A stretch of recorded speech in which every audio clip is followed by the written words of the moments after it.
we understand, will take questions. This will be the first public statement from King since a jury in Simi Valley acquitted the police officers charged with beating him.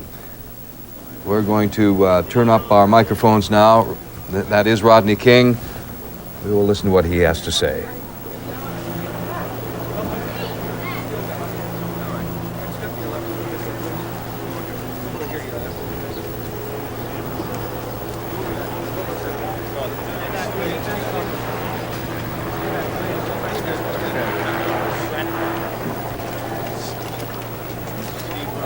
Ladies and gentlemen, I want to thank you all for coming.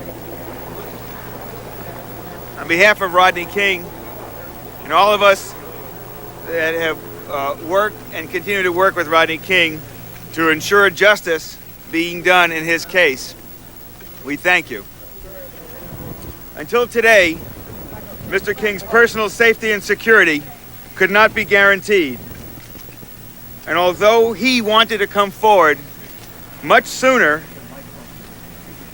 to call for peace, he was also fearful that his very presence, his very appearance, might incite more violence when his own anger after the verdicts were read might not have had a calming effect. We are all still shocked by the verdict in the Simi Valley trial of the 4 officers charged in the beating of Rodney Glenn King. The aftermath of urban violence inflicted upon the city of Los Angeles and other areas, however, calls for a putting aside of shock and anger and demands that civil order return. And while there's no doubt that the verdicts in the King case precipitated the violence, it is clearly apparent that a senseless and criminal mentality has taken over the streets of our city. Rodney King has this to say to all the people of Los Angeles and all the people of the cities of the United States so caught up in this horror and hate. The killing, the burning, the looting, the chaos must stop now. As an African American and a black man, the victim of the most notorious incident of police excessive force, Rodney King is well aware of the pain and sense of loss, which is a product of violence, however manifested. Rodney King will have justice, but in a court of law. Please do not forget that Mr. King does have a civil rights action pending in Los Angeles, not Simi Valley. And justice will be his.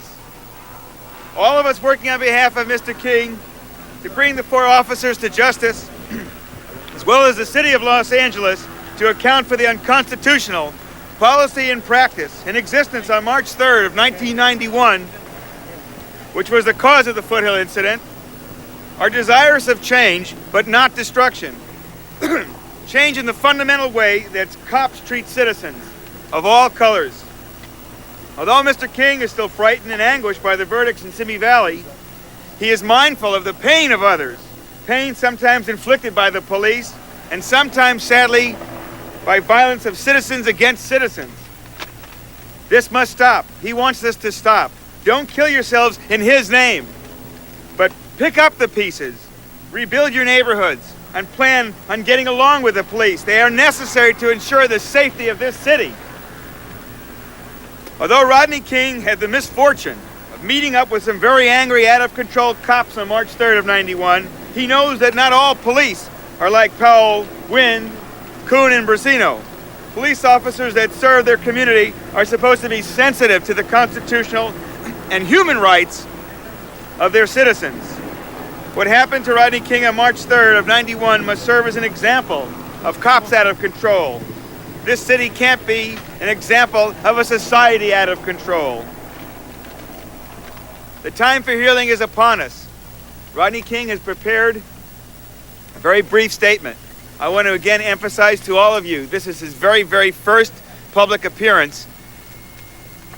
So much has happened to all of us that live in the city, that live in the country, the world, that the shock, the March 3rd, 91 beating of Rodney King is now revisited upon us 100-fold. Because of that verdict in Simi Valley, our city has been torn apart. Mr. King has anger over that and concern over that, but he wants the citizens, Los Angeles and the world, to know that he will have justice again in a court of law. I've instructed Mr. King that his response to certain questions, which are still the subject of ongoing litigation, might interfere with that litigation. And I have requested from all of you that questions not be put to him. I greatly appreciate you respecting our request, and I know that you empathize with our dilemma. Mr. King suffered a great deal on March 3rd and continues to suffer by virtue of that incident. Please, if you can, to cooperate and ensure that the strain and stress of an event like this not be more burdensome than it has to be. Mr. Rodney?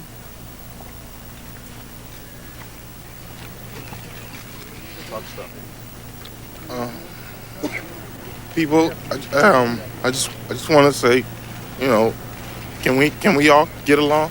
Can we get along? Can we stop making it horrible for the older people and the kids? And I mean, we've got enough smog here in Los Angeles. Let alone to deal with the setting these fires and things. It's just not right. It's not right, and it's not gonna change anything.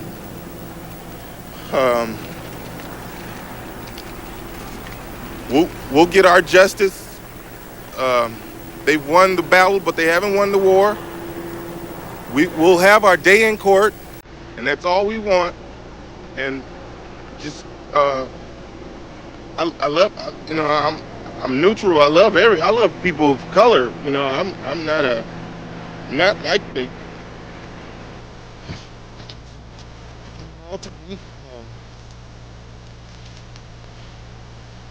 gotta quit. Got to quit. You know, after all, I can understand the first 2 hours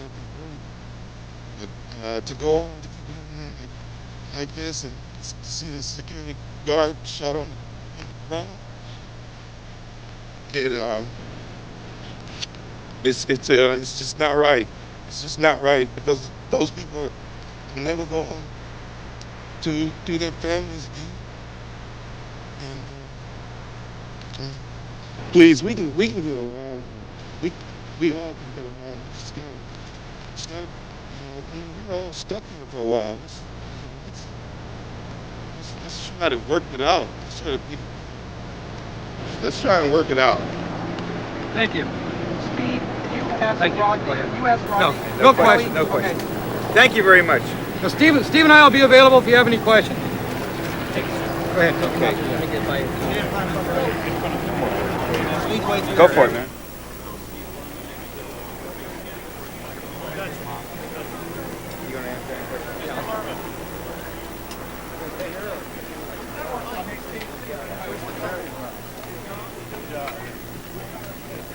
Yes, sir. I want to ask you about your reaction to the pressure now that's building on the federal government to perhaps panel a grand jury to look into possible federal civil rights violations. The pressure that's building on the federal government has been building for over a year. The United States Department of Justice and civil rights investigators, the FBI, have been in contact with my office and my staff since day one of this incident. It's only now, when it's evident that, in a sense, the system has made a lot of people very unhappy, it would now appear that there are political pressures that are being brought to bear upon the powers that be. And to the extent that those pressures are creating action, so be it. We welcome a federal civil rights criminal investigation.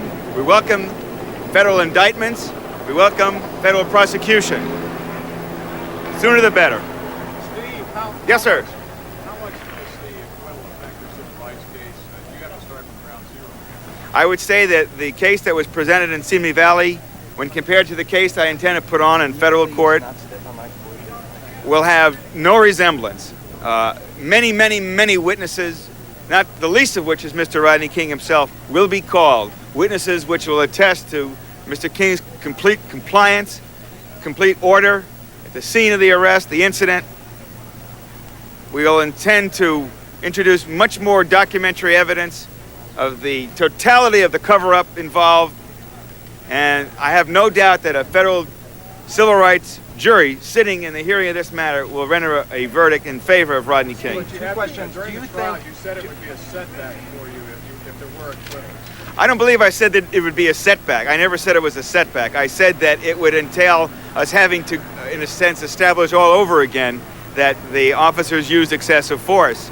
And to the extent that our case would have been streamlined had there not been acquittals, and instead would have allowed us to proceed directly against the target defendant, the truly culpable party in all of this, the City of Los Angeles policy and practice, we now have to address this other issue, this other component we'd hope would have, in a sense, been resolved in Simi Valley. But it's not a setback at all. We'll go forward and do whatever we have Mr. to. Lerman, do you feel you at all inflamed the community by your comments, which were rather, they were about as heated as they get. You were just absolutely outraged when the verdict came down. Do you regret being as strong as you were immediately following the verdict?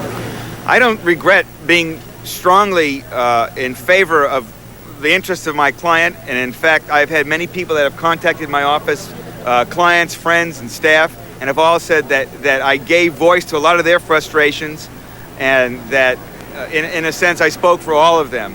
And I've had nothing but supportive commentary. I think that the nature and scale of the violence, especially since the people that started rioting in front of the courthouse had already started way before my comments were aired, is evidence that the events of the last several days have had nothing to do with Steve Lerman's comments. Steve, can I ask you two questions? First of all, do you think, you've been very honest with us before, do you think George Bush and the Justice Department would be so anxious to get a civil rights indictment against the four officers if one, the verdict hadn't been what it was, and two, the reaction had not been what it was? Do you think Bush is just responding to this?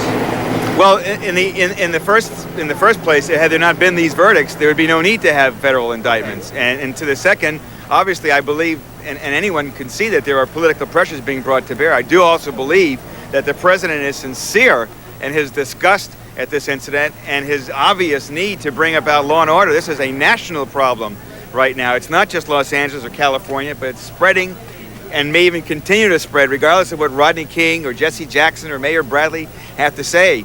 This is a horrible cancer. It seems to be fueled on its own now, and it may in fact start going well beyond the issues in the Rodney King case. The second question, Barr apparently today is announcing a certain direction to go for an indictment, either about to have an indictment or that he intends to seek one. What's your reaction to that? I believe he's well-intentioned, and I wish him Godspeed. We've been contacted by members of the Federal Department of Justice, and we have ensured them our cooperation, and we have ensured that we'll make available all of our materials to them for their investigation, and they're counting on it. Did Mr. King have any reaction to the white truck driver who had been beaten on Normandy and Florence hours after the verdict came in? Any reaction to that? That broke his heart. That broke his heart. He was almost in tears when he was talking about it to me. He said, "Why does that have to happen?" Does Mr. King feel guilty about all the rioting that has taken place? Because we No. know that from the Latasha Harlins case, from Mike Tyson down to Mike Tyson in the black community, does Mr. King feel the guilt all upon his shoulders? Mr. King is proud to be an African-American man living in Los Angeles in 1992 and was proud to be so in 1991. The sense of violation and shame that these officers visited upon him is what he has distress in. He is not guilty for anything. The officers that beat Rodney King are the ones to concern themselves with guilt. Mr. King is innocent of wrongdoing. He doesn't feel apologetic for anything? I don't think he has anything to be apologetic for, ma'am. And I don't believe anybody does. Why have Yes, you sir. decided, Steve, not to allow Mr. King to give his reaction to the verdict in the trial? And are you planning on doing that at some point? Well, I didn't want Mr. King to inflame, to incite, to encourage civil unrest. I knew that his presence alone at any press conference given the state of technology the media has, in which his image could be used in a split screen with graphic pictures of fires and destruction and death. And I thought that it might be used and, in fact, embraced by others that are looking to foment anger and distrust in our city, outside people coming in and looking to stir up problems. I was afraid that that would happen.